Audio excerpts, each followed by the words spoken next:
Hello everyone, welcome back to another episode of Rslash Tales from Tech Support. In today's episode, I'm now the printer guy because coworker can't boil water correctly. The day I tripped a panic alarm at a customer's office. 1. Did you restart? 2. Is everything plugged in? 3. Before we get started, make sure to subscribe so you will never miss a video. So let's get started. I'm now the printer guy because coworker can't boil water correctly. Another thread here sparked a repressed memory, and I had to share. I was working in a non-IT office administration job, but I was the de facto IT guy. It was a terrible, thankless job, but it gave me the experience to get where I am now, and most of the coworkers were cool. Most. One day, I had to leave in a hurry and the main MFD was low on black toner, so I showed one of my coworkers where the toner was and left. 2 things to explain. This MFD had the easiest toner refilling I've ever seen. It was literally 3 steps beginning to end, and the toner came straight out and went right back in without any kind of finagling. This particular coworker was an idiot of the highest order. He had an IQ to rival that of a knockoff Chia Pet, and this was well known in the office. He was over 40 and had zero discernible, marketable skills of any kind. The kind of coworker that is just demoralizing to be around, because somehow you both get paid the same amount. Like I said, I was in a hurry and absolutely had to leave. I had a tiny bit of faith in the aforementioned coworker. I come in the next morning to find black toner all over the carpet in front of the printer. He had somehow decided that opening the toner cartridge itself was a part of the change process, and hadn't bothered to clean it up when he spectacularly failed. The result? No, the coworker didn't get in trouble. I got in trouble for not staying to change the toner myself, and was told to not let it happen again. Oh, and I had to clean up the carpet. Were you or someone you know the victim of an energy vampire in the workplace? Oh, shut up, Colin Robinson. That's the point where I would refuse to do anything beyond what I was hired to do. You can call in the vendor because they have the proper tools to clean up toner without spreading it around. At this point, I would have management clearly define my duties and request fair compensation if needed. And then only do what was discussed. For those that don't know, toner particles are small enough to escape through almost all vacuum filters. All you do when you try to use a standard vac is first spread it all over the place you're trying to clean, then clog the filter so that it's mostly useless, and whatever airflow that is getting through is just spreading more toner around. Plus, it's pretty hazardous to breathe in. The kind of coworker that is just demoralizing to be around, because somehow you both get paid the same amount. I worked with a fellow like that in my early days. Bonus points, his nickname was Chip. He'd golf with the CEO, and that's pretty much how he got his job. One of those. Ouch. It's rarely about how much you know, but who you know. This is the best line I've heard in days. This particular coworker was an idiot of the highest order. He had an IQ to rival that of a knockoff Chia Pet, and this was well known in the office. Have an award. LOL, thanks, kind Redditor. I've had years to come up with words to describe just how dumb this coworker is. Seriously, that was a top-tier insult. Going to have to remember that as inspiration for future insults. Does management know this guy couldn't pour water out of a boot with instructions written on the heel? Oh, they knew. They just didn't care. He was sufficient at the small, brainless tasks they gave him. Use a magnet on the toner stuck in the carpet. That is the one thing I learned in my A+TIA training. If it's magnetic toner, a lot of them aren't. At least he didn't try to vacuum it up. I'm almost scared to ask what could happen when vacuuming spilled toner. This whole situation is really messed up, not to mention that you had to clean up after someone else messed it up. This particular coworker was an idiot of the highest order. He had an IQ to rival that of a knockoff Chia Pet. That was our absolutely best way to put it, and it's hilarious. Well done. Our printers at work have a skill rating for each different maintenance job. Changing the toner is rated unskilled. The day I tripped a panic alarm at a customer's office. This is a lot of years ago. I went to a customer office. It was like a union/mutual savings office to check the network. I'm not exactly sure on the specifics.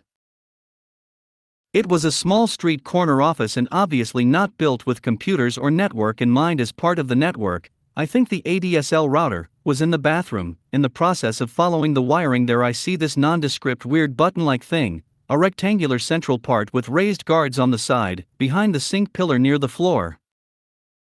I was young and wasn't quite versed in alarm technology back then, and WTH is that thing doing there on the floor, with a wire going to it, a thermal sensor, a sensor of some sort. The curiosity was too much and I couldn't help myself and pushed it thinking it was a cap and the sensor was behind it, but no, it was a button.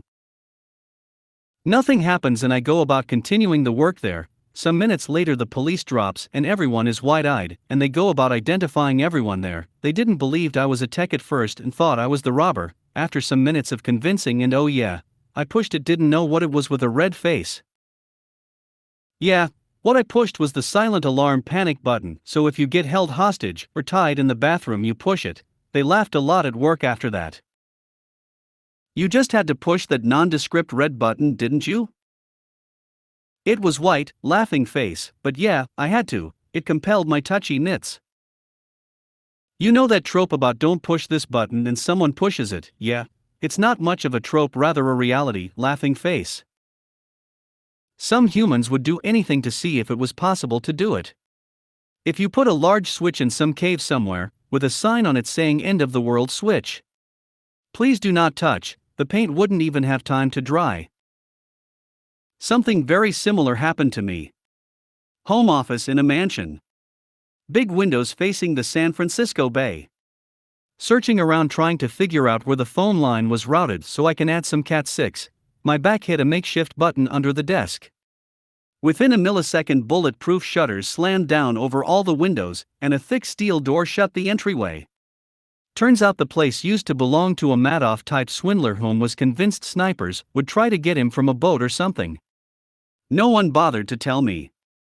Took almost half an hour for me to reverse engineer it and free myself.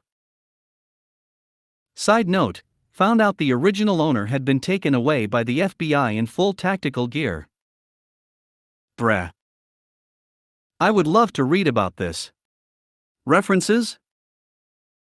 I have a big red button behind me that if pushed will kill power to a great portion of the warehouse I work at. Right above it is a cartoon with two astronauts on the moon next to a night light switch. One of the astronauts says, "We probably shouldn't mess with it.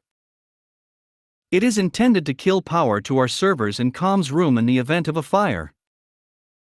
Yes, a co-worker did in fact accidentally push the button one time before I was here.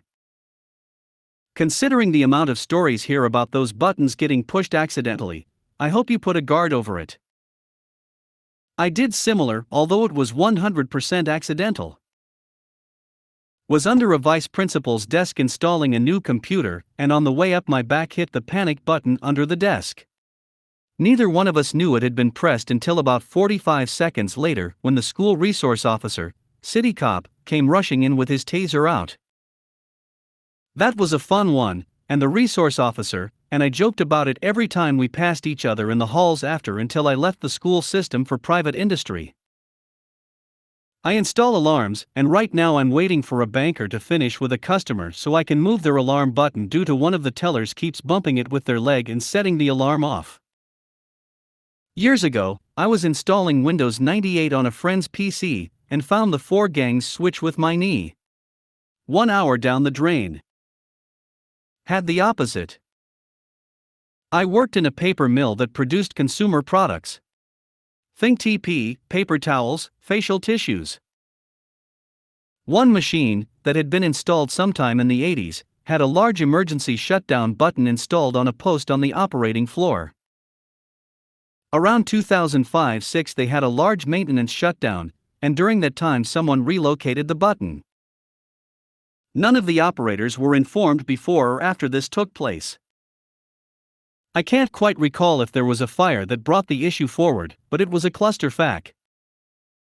Years ago when I was IT at a copy/print/shipping company, I was told the story of when the police charged into one of the locations I took care of. The assistant manager gets a call from the security company. He can't give the password they want, but their contact list is all out of date because the previous manager was fired, I believe, and all of the assistant managers had quit or been fired before that. But the alarm company figures it out, says okay, and he hangs up. This repeats a few more times. Nobody is messing with the alarm panel and nobody can figure out what's going on. Then the inevitable happens. The alarm company figures that something is wrong and calls the police. The police roll up to the building. This location had a front and back door. Front door went to the street, had full glass windows on the front. The back door went to the parking lot and the rest of the strip mall they were located in. Also lots of glass windows. The police go through the bullhorn to come outside. A well-meaning but foolish employee ran to the back office to get the assistant manager, which caused the police to then charge into the building from both sides. The AM came out of the office to guns drawn and a lot of shouting. After everything calmed down, the culprit was found. A key fob-sized panic button, the size of a car alarm fob, was glued to the bottom of the desk in the cash room.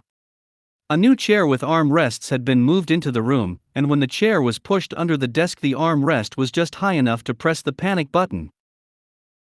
I visited my step-grandmother once at her apartment and went into the bathroom. There was a little rope on the wall that had a big sign above it that said pull. Had no idea what it was, but definitely old enough to know not to act on impulse, did it anyway. Pulled the rope. Alarm started going off in the hall, lights flashing, the building manager came running. Who knew you were only supposed to pull the rope if you fell in the bathroom and needed help? Not me. LOL. My dad used to investigate UK hospital accidents and incidents. The alarm pulley switch in the toilets, always red cord, needed to be replaced every 6 months to keep infection down. New facilities man replaced them all with white, and everyone going into the toilet went to switch the light off and set off the alarm. Multiple alarms equals investigation. A long report was written by Dad which basically said, yeah, don't do that. I used to work at a hospital, and most of the front desks in every practice had alarm buttons that would alert security and or the police, attached to the underside of the desks. I was always nervous about bumping one when I had to work on a computer at the check-in desks, because I was significantly taller than most people who usually worked there, and thus when I would sit in their chairs my legs would be very close to the buttons. Must have been an American hospital. I can't imagine hospitals outside the USA or China could be perceived as deserving an attack. History eraser button, don't touch it. I just don't understand why kids are so fascinated with the forbidden closet of mystery. 1. Did you restart? 2. Is everything plugged in? 3. The joys of work from home with your spouse. So, their laptop went danger pillow, and we decided it was best not to feed power through it. Unfortunately, it requires unscrewing the case to remove, so taking it out and just running on AC was not an option. So, she gets approval to grab a tower from the office to use while the new laptop ships in for replacement. The tower has one HDMI and one DisplayPort, while the docking station was 2 DisplayPort connections. I grab a spare HDMI and connect the tower to the 2 monitors. When the replacement comes in, my spouse complains about not having any icons, and nothing is visible when programs start.